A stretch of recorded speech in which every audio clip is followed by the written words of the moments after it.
Hello, beautiful designers, and welcome back to the Business of Beautiful Spaces podcast for interior designers. This podcast is where creativity meets real world strategy for thriving designers. Today's episode is truly special. I am joined by Aseel El-Baba, a financial therapist and a founder who is redefining how we think about money, success, and self-worth. Aseel brings a unique blend of heart and expertise to the table today by helping people heal their relationships with money in ways that are more practical and deeply personal. If you have ever struggled with pricing your services, because who out of us who is listening have not? Have you ever second guessed your worth? Have you ever felt a little lost when it comes to talking about money? Well, this episode is for you. Aseel shares her inspiring journey from Lebanon to Canada and how overcoming financial instability helped shape her mission, and why so many designers, and especially us women, find these conversations about money so incredibly tricky. We talk about everything from money dysmorphia to the impact of social media to the power of emotional support in financial decision making. Trust me, this is more than a business episode. It's about building a healthy mindset, embracing your value, and finding the confidence to charge what you're truly, truly worth. So grab your coffee or your favorite drink. Get ready for some honest, empowering wisdom that will leave you inspired to take action in your business and your life. As always, please feel free, and we beg of you to support the podcast by leaving us a 5-star rating on Apple or Spotify or anywhere where you listen to podcasts. It really does help other designers and decorators discover this podcast, and let us know what you love about it. We would love to hear your feedback. All right, let's dive into with the wonderful Aseel El-Baba and hear all about finances and how we can start having a different mindset all about this taboo topic of money. Hi there, interior design lovers. Welcome back to the Business of Beautiful Spaces, the podcast where we blend design inspiration with all behind the scenes tips and tricks you need to thrive in your business. I'm your host, Laura Thornton, and with over 27 years in this interior design game and running a 7-figure design company, trust me, I've seen it all. I want to be your interior design bestie. I want to help you build the business of your dreams, make more money, and yes, ditch the stress along the way. I've been doing this for a long time, and now I'm sharing my knowledge with all of you, my fellow designers and decorators. All I ask in return is that you like, review, and follow this podcast wherever you listen, so other designers can find us and learn more too. So grab a coffee, get comfy, and let's dive into making 2025 your best business year yet. Welcome back to another episode of the Business of Beautiful Spaces. Thank you so much for joining me today, Aseel. I am beyond excited to talk to you about finance and mindset and all the great things that go along with it. Will you start off by just letting the listeners know how you got into this field and how you became a financial therapist? Sure. I came to Canada at the age of 16, and I come from Lebanon, which tends to be on an ongoing climate of political, economical unrest. And there's a lot of beliefs around money that I grew up hearing and witnessing that shaped a lot of who I am and what I care about. But I didn't really fully understand that until much later in life, in hindsight and reflection. But when we came to Canada, I was with a single mom who didn't speak English, and we had to rely on the welfare and the housing system to really help us establish a life in a new country, leaving a war zone with absolutely nothing. And I fast tracked my way in university. It was very much of a survival mode, getting as much jobs as I possibly can to fund my way through it. And before I knew it, I was a 22-year-old holding a card that said financial advisor on it. And my first job, even though it was supposed to be a celebratory moment, because I come from a war-torn country, so any signs of stability is something that is so sought after and something that we deeply crave. However, deep inside, I was feeling turmoil, feeling like a fraud, like I'm still, like my family was still relying on welfare to some extent, and here I am being a financial advisor. Like how do I reconcile these worlds? It was very much a moment of reckoning, soul reckoning. But I continued to show up to work, even though I was like deeply feeling like I don't belong there. Like that conversation is not mine to have. But I started to realize that there was something natural about how I approached clients, how I started conversations, the kind of questions I asked, the kind of curiosity, genuine curiosity and compassion that naturally came to me, that allowed clients to start opening up to me and starting talking to me about their lives in general, because money is so intertwined with everything. And when clients end up in my office, usually because it's a moment of transition, divorce, marriage, death, birth, career transitions, like home transitions, all sorts of different transitions in life that money surfaces, leads these clients to end up in my office. So I wanted to feel more of integrity in the work that I do, and I needed to start looking into money more deeply in my own life. And I started getting curious, looking at it from different angles, not just advancing my career in financial advisory and eventually financial planning and investments strategy, but I wanted to like look at the soul of money, the energy of money, the art of money, and reading books like that, just like it expanding my mindset and understanding of this topic, and going introspectively inwards to understand the value system that I uphold, and how do I really want to show up in this world. So I ended up continuing to advance my career. I grew my portfolio to $100 million. I ended up on Bay Street managing about 300 clients. And eventually I bought my first car. Oh, that's right. He got excited. Um, so I ended up buying my first condo on Bay Street by the time I turned 28. And around that time, I kept hearing the word therapist pretty much coming out of every single client who was coming to my office, partially because of the kind of conversations I was having, and the depth of the conversations that I naturally was intrigued by. And the other part is intuitively, I felt that money was just a triggering topic, and I created a very calming ambiance in my office that felt like you walk in, you would not think you were in a bank. It was like I had a water fountain, I had flowers, I had a vision board, I had candles, I had a set of a tea set. So I was catering to the five senses without even understanding exactly what I was doing, just to ground and calm my clients and help them open up and feel safe. Later on, I started to understand this terminology like nervous system regulation and all these pieces. But at that time, it was just very intuitive. And back in 2018, I just like there were a few pivotal moments in my career at the time with clients, and in particular, there was an executive who managed like a multi-million dollar company, but his personal finances were in mess. And when I sat across from him, and that moment he broke down in tears when he started to understand why he's doing what he's doing, because there's a lot of shame, especially when you're supposed to know what you're doing, because you have the degrees and the education, and you're still not necessarily translating that into your personal life. And when that clicked and he left my office after that, having that breakthrough and in that understanding and that self-compassion, I literally Googled how to become a therapist in Toronto. Because I felt like something deeply shifted in me after that conversation. And I went into my manager's office and I'm like, I need a reference letter, not because I want to transition into a new bank or get promoted. I'm gonna go back to school and become a psychotherapist. We're missing a big part of this conversation, and I want to fill this gap. In 2018, I started my journey in mental health, and since then, I've been adding different tools in my toolbox. Recently, I've trained in psychedelic assisted therapy, and this summer, I'm actually training in breath work. And I have a variety of different modalities as a psychotherapist in my toolbox that are holistic in nature.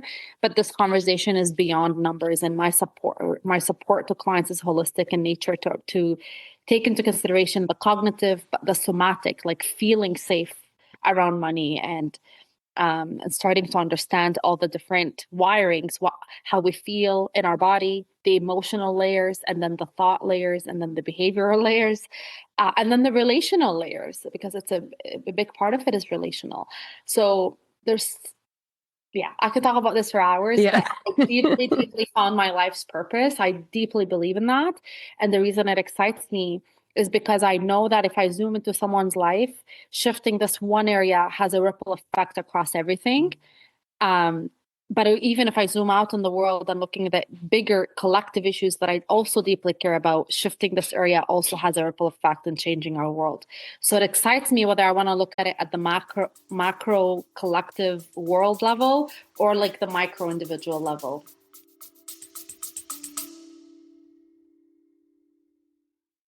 Let's face it, running your own interior design business can feel overwhelming.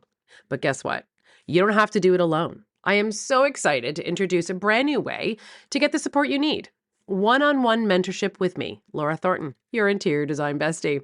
In just one focused hour, we'll dive into whatever you need most, whether that's pricing strategies, client management, presentations, attracting clients, building up a repeat business, or just getting out of the hamster wheel. You'll get clarity, strategy, and expert advice based on my 28 years of running a thriving business and over the last decade, a seven-figure design firm. This is your chance to get real answers to the questions you've been dying to ask from someone who's actually been there and is currently still walking the walk. Book your session as you need it. There are no strings attached. You'll walk away with personalized, actionable advice that you can implement right away. One-on-one, 1 hour sessions as you need it. Head to the website or click the link in the show notes to book your mentorship session, and let's build a beautiful, profitable business that you've been dreaming of together.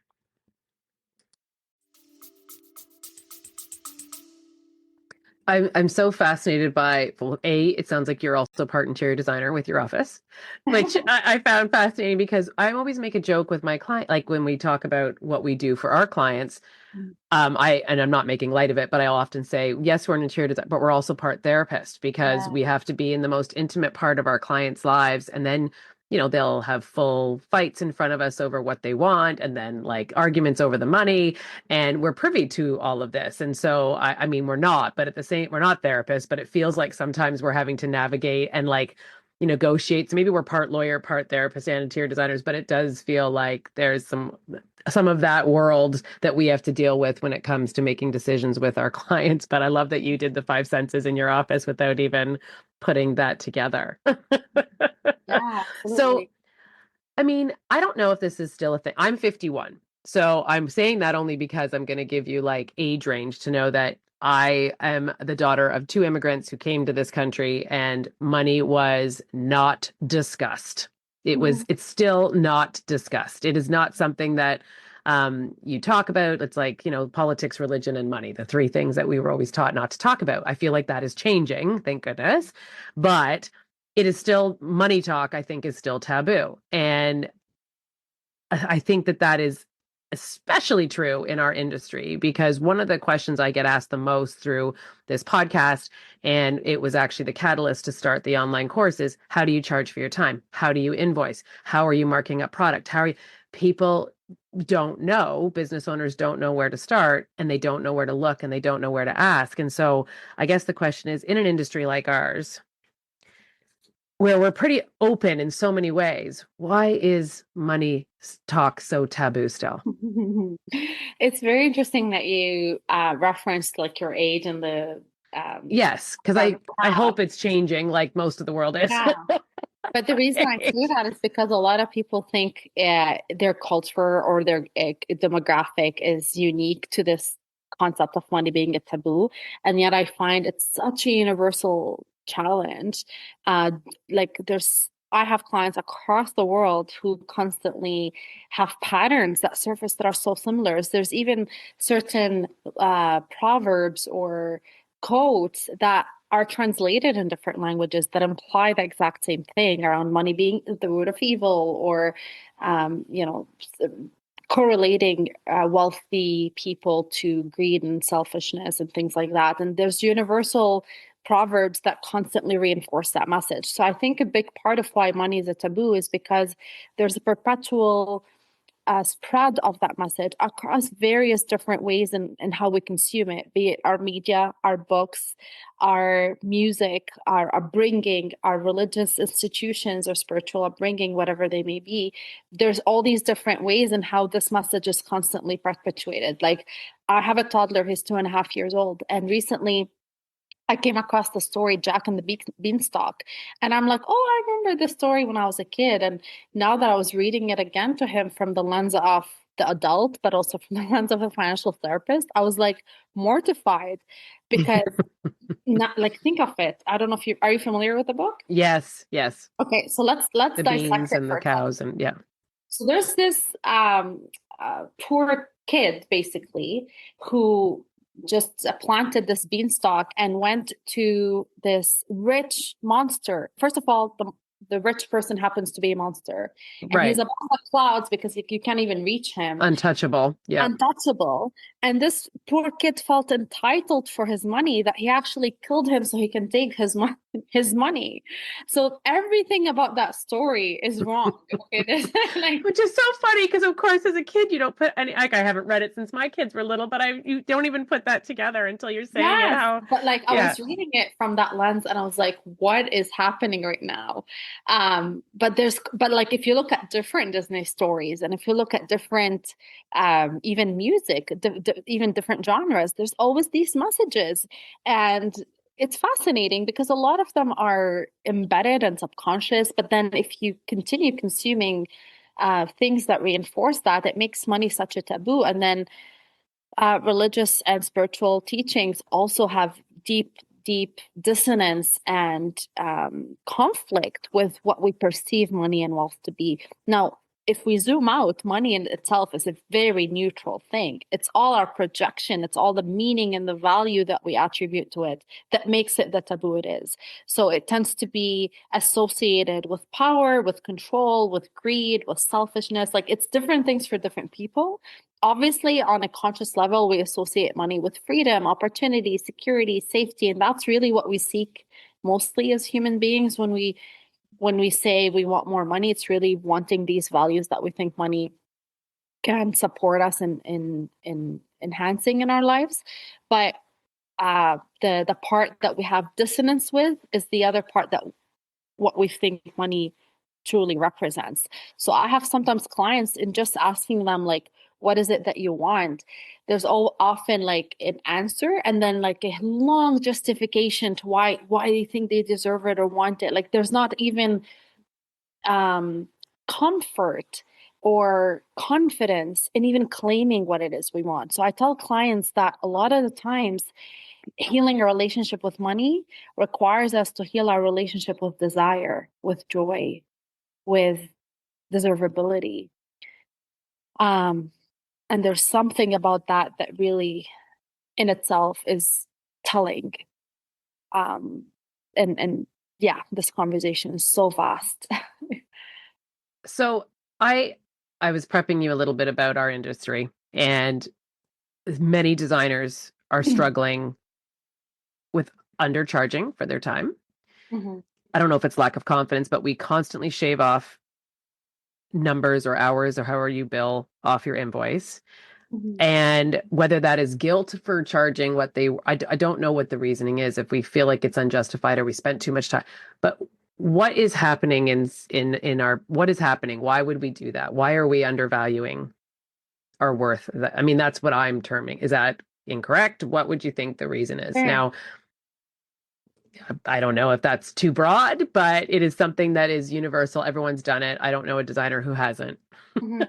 And why we all did it without talking about it is beyond me. So help I me don't think there's a understand. specific universal answer to that, but there are a few common themes that I can see in entrepreneurs, specifically people who charge like hourly or per project, or something that feels a bit more abstract versus like buying a product.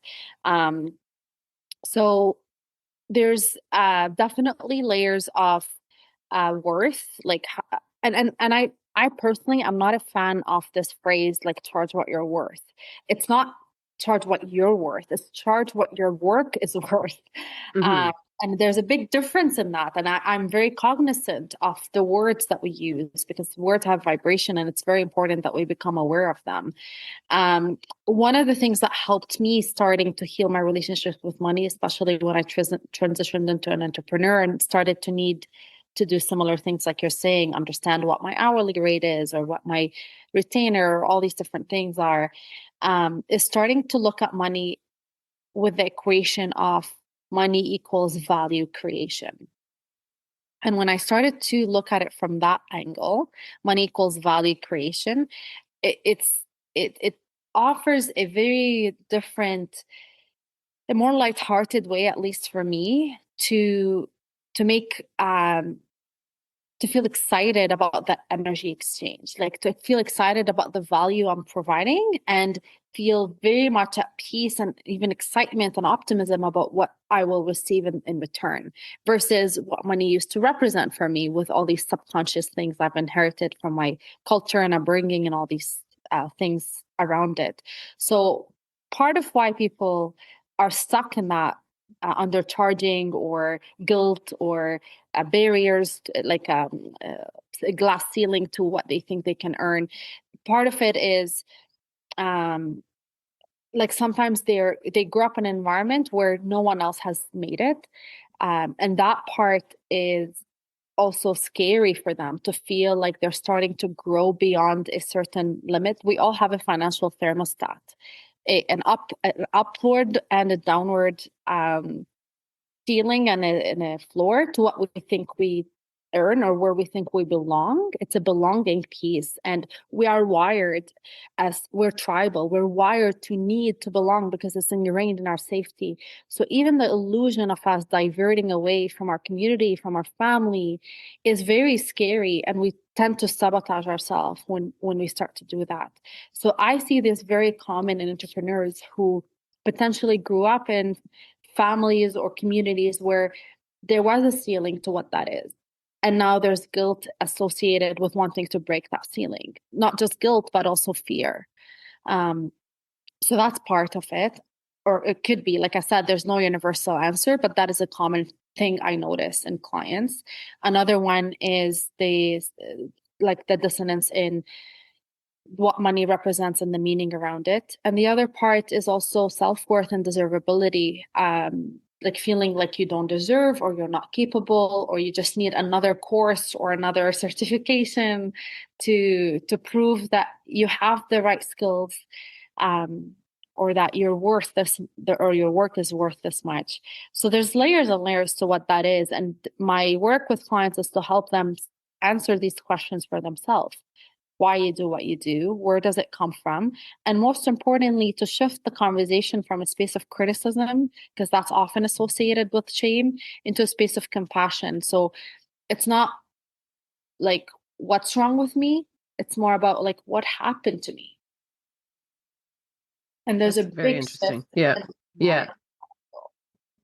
So if we were talking to someone right now, like a designer right now, who wanted to build their confidence with their what their business hourly worth, let's just pretend they're billing hourly, what their hourly fee should be. How is there some tools that you could, I mean, I know it's deep and there's a lot more, but is there some basic tools that they would be able to start implementing to help with Sure. that confidence? Yeah, I love that question because I like practical tools. So even though a lot of the time we talk about mindset, and obviously it's a big piece and it's an important piece, a big part of the missing angle of this conversation tends to be like actual nervous system and body and safety. So we may perceive that we actually want more money and we want more wealth, and cognitively and consciously, it's something we talk about, we feel excited about. But if our body is actually unsafe and like triggered and our nervous system is shaken up by that thought, which tends to happen once I start to dive deeper and help clients understand the dissonance of their desire and their behaviors. A really big part of this is somatic work. Starting to train your body to feel safe with what it is that you want. And there's so many tools in somatic work. Some of it is breath, some of it is movement, some of it is visualization and meditation. It depends on what you're trying to do, if you're trying to ground or activate or mobilize energy, but really connecting with your body whenever you're thinking. Like I had a client, for example, who was trying to land a specific contract in her business, and it was a big contract, and she was so excited about it. And we talked a lot about mindset and some of the things she was doing to help her. But when I helped her get into her body and visualize actually getting this contract, she almost had like an anxiety attack. she was not feeling safe with this contract. She didn't feel she was actually capable. She wasn't sure. Like it's like the common differentiator between the fear of failure, which is common, but it's also the fear of success, which is the other side of the same coin, and they come hand in hand. And I always like to tell clients to look at the other side of the same coin, simply to offer us a different angle. So when people say, "I'm overworked," that means you're also underrested. When you're like all these different angles that we should also look at. So training our body to start feeling safe is our ability to emotionally alchemize. And emotional alchemy is connected with emotional literacy. So understanding our emotions, our ability to understand how these emotions show up in our body, having support to drop into them, to feel them, to release them, so that we can then invite the thoughts that we actually want to ingrain and rewire in our brain. So sometimes when I start with a session with a client session, the thought of I am like, let's take it for a simple phrase, like I am wealthy or I am financially stable. Sometimes that phrase in itself feels inaccessible, and we work with that. We work with like where what's your starting point, and we drop into the body. We see where that is, and we mobilize that energy. We release whatever needs to be released, and then we check again. I am wealthy, or I'm capable, and sometimes within a session, certain things that felt inaccessible at the beginning of the session feels just that much more accessible towards the end. So it's not a magic pill. It's ongoing support, and because there's layers that constantly come through. But I really wanted to bring awareness that nervous system and the body is just as an important part of the conversation as mindset is, as attitude and behaviors are, and there's obviously different tools for that as well. So my approach tends to be holistic because all these parts are part of it. And what you're saying is something that I do every morning when I wake up and every evening before I go to bed. I work through and repeat those things so that because it is, I mean, as an entrepreneur, there's a whole other layer of stress. But then on top of that, you add in the highs and lows of our industry. We are coming off COVID where everybody was so busy that you were turning business away. Now we're on this roller coaster feast or famine, and we're in a different stage right now in our industry. And so, you know, you can only imagine that, when it was high, it was great and didn't have time to think about the famine portion. And now we're in the famine portion and people are starting to panic about their businesses. So the world is getting more expensive. Everything costs more money, but you're afraid to raise your rates because then you're afraid you're not going to get the business. The business is what's keeping the lights on. And so you're going through this rote situation in your head that, of course, comes with anxiety or guilt. Yeah. So I like what you're saying. It's just you have to calm your mind and calm Yeah. yourself to But a be able practical to. tool around that too, and it's a very simple question I introduce to clients, and I personally like to journal on it, is how did I experience wealth today? And that's reinforcing that Mm. wealth shows up in very different expressions in our life and that we already have access to it. It's particularly challenging for clients who feel that they've been in cycles of under earning or chronic poverty or adversity or just struggle in general, like debt cycles, to feel that wealth is just an inaccessible dream that they have, and rewiring their brain to start actively looking for wealth expressions in their life is really, really supportive because it expands our definition of wealth and it makes us realize how we already have very different ways to experience it, and a really powerful teaching around that is receive what you already have before you can ask for more. So when we want to receive what we already have, like, what is it that we already have? And sometimes we completely overlook these aspects that we take for granted because we're only focusing on the lack. And you can't necessarily create something from a space of lack because the motives around that is usually fear, inadequacy, inferiority, all these heavy emotions, grief. But then when we're creating from a space of inspiration, from a space of needing to expand and meet our that potential, it's a whole different ball game when you want to build a business from that angle. The other one is also comparison, which is social comparison. Social media exacerbated what that is, and a big part around that, or the advice that's often said in that space, is like, oh, just don't compare yourself to others. Hmm. And that's the wrong advice because we're wired to compare ourselves. It's not like we cannot not compare ourselves, but what we can do is become strategic in who we compare ourselves to and what we say about ourselves or to ourselves in that process. So instead of upward comparison, which is looking at people where we perceive to be better than us, and that's why there's a lot of now a new term called money dysmorphia, a distorted sense of what we think we need to be happy, be it our net worth or our cash flow or whatever that may be. And younger and younger generations are struggling a lot with that. So instead of upward comparison, which tends to be, it's not just who you're looking at, it's how you feel about yourself in that process. You can shift that into aspirational comparison, where you become inspired by who you're comparing yourself to and what you feel you need to do to expand your potential or break your own limitation. And that's a very different ball game than coming at it from a space of inferiority. That's very interesting because I mean I say to my children all the time because of social media, you're not going to go broke trying to look rich because they see all these things that are not normal. And this is what their reality is. And Mhm. that's not actually reality at all, but this is what they're exposed to at a very different age. Like when I was very young, I didn't know designer names and I didn't need this coveted running shoe, but now this is just quite normal, right? Yes, This ridiculous need for things that are just things. But 100%. yeah, very interesting. Okay, so we're creatives and we're in a roller coaster right now, feast or famine. What is the stigma of spending the not wanting to spend money during these times when you're supposed to be still spending money on marketing and still trying to get your business out there for the feast times? But what is it about our why are we wired in a way that makes us want to hold it so tight? Like I know you had mentioned earlier that we're tribal and that we this is just innate, but we know we're supposed to do it. We know it makes sense, but everything in us doesn't want to do it. Mhm.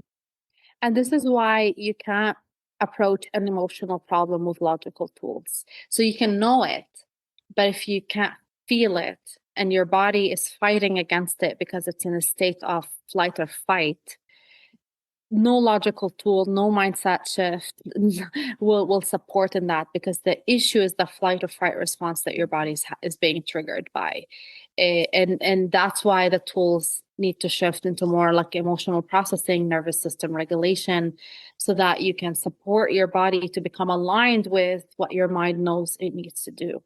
Now, the other thing you said is like the fear of spending in general. It really helpful, like if we were to talk a practical tool, a helpful exercise I like to give clients is to distinguish between expenses and investments. There's a big shift in how we even look at it when we label something as an expense versus an investment. I'm investing in my business. And one other practical tool is to reclaim and rename how you feel about the different categories in your budget. So budgets tend to be like sometimes I even look at clients' budget and I'm like, even just looking at this document gives me anxiety with like the colors that are used, the boring black and white, or the red that's like shining in like glaring at my face. So make your budgets beautiful. Like look at beautiful images and soft colors and things that you feel grounded by. Create money dates that are proactive in scheduling them, but also in catering to that five senses that I shared about earlier in what I did in my office. So if you create a calming money date environment where you are putting on soft music or music that you feel grounded by, sipping your favorite beverage, calming yourself with certain smells. Actually, the sense of smell is the fastest way you ground your body. Your nose is connected to like really interesting places in your brain that actively and immediately ground you faster than any other sense. So when you start to do that and prepare yourself physiologically, neurologically, psychologically to this approach, then it's going to look different. Your decision making is going to be different. So if you're in a space of being triggered or hijacked by some of these emotions, which are very real, like we are living in such a time of constant, chronic, and also collective fear around money, economic instability, all these volatilities that we see. So it is real that we're going to be constantly feeling them. And how we reclaim our grounded approach um, is really going inwards and calming our nervous system. There was a thought I was gonna say. Oh my goodness, I had like such a thought A good one. So it'll come. It'll come. We yeah, can always circle back. Do you yeah. find that entrepreneurs apply their personal financial expertise, if you want to call it that, to their personal financial habits? Do you find that those two things are the same, or people are able to delineate them? There's a lot of patterns. I mean, the fastest highway to personal development is like marriage and having a business because the mirror is so close to your face, and everything is reflecting back at you as far as your worth, your wounds, your traumas, all these things. So there's definitely patterns in how we show up in our personal life and our business life. Um, and it's interesting because these patterns aren't just with money. It's ultimately food, sex, relationships, money. There's patterns in how these particular vehicles in our life show up, only because what's underlying them is emotional themes. So we think that we feel fearful or anxious or stressed or whatever common emotions we experience in our life because of money, when in reality, they're actually prerequisites to the financial experiences in our life. So emotional themes precede whatever situations we are facing, but then these situations happen to magnify the emotional theme. And that's why it's interesting to go to the core of how these emotions express themselves, and that's why these patterns are common to see. There's even like when we talk about attachment styles, how we attach ourselves relationally, there are fascinating ways in how this shows up with our money as well. So if you tend to be like an anxiously attached or avoidantly attached person, that's often the relationship you have with your wallet. That's so interesting. So, is there any warning signs that would indicate that we're letting the emotions rather than strategy drive our financial decisions?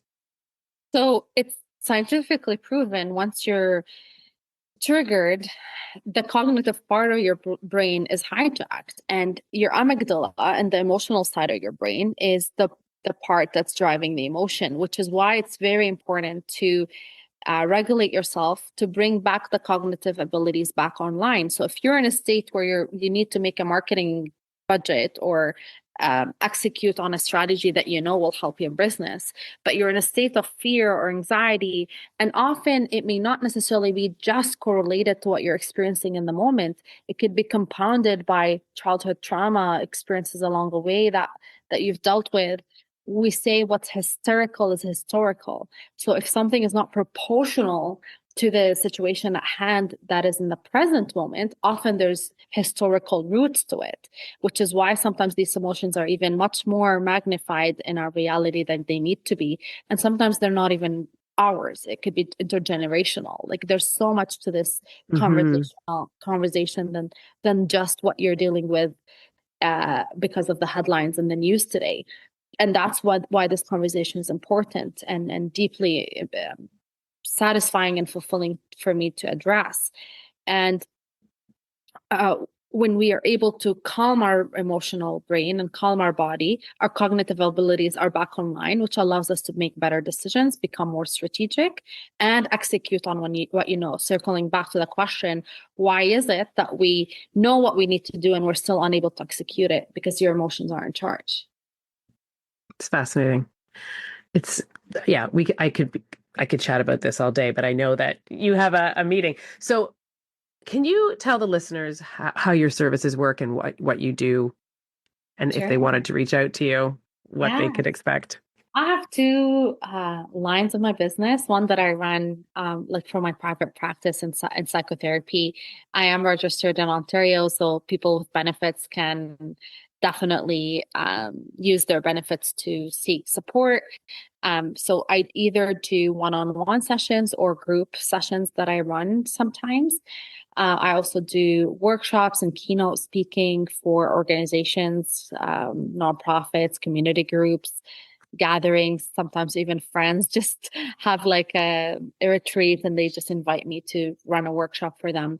So there's a whole variety of different ways in how this particular work shows up. And I curate experiences, be it a 90-minute workshop or a full day workshop, incorporating a variety of different tools and support, as well as in the psychedelic clinic that I work with.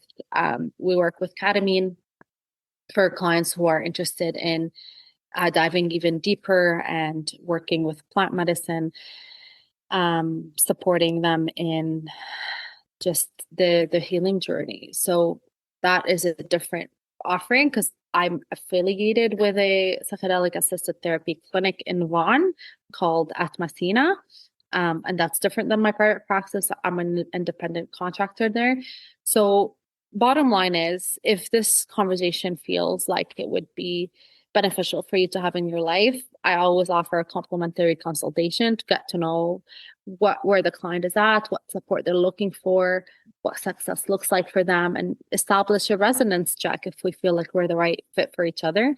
And then we can see what's the best approach. Is it therapy? Is it coaching? Is it, different workshops or experiences that I may be running? So all these things are part of the work that I do.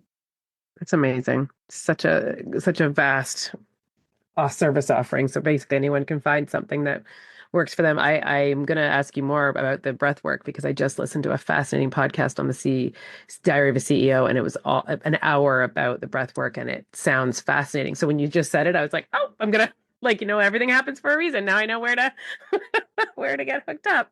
So tell everyone where to find you, and I will put all of this in the show notes. But if you have your social media handle or your website. I'm really bad with social media. I don't enjoy being there at all. But LinkedIn, I guess, would be the best way. You can also visit my website. I have two for my private practice. It's Holistic Optimal Wealth. And for the work that I do in corporate world, I have a business partner, Rhiannon Rosalind, and our website is consciouseconomics.ca. So these are the two websites that you can check out more about our work and see if there's ways we can collaborate or support. We'd love to. Well, thank you for sharing all your expertise today. I greatly appreciate it. It was fascinating. Thank you, Laura, for having me. I appreciate you finding value in the work that I do and for having me on your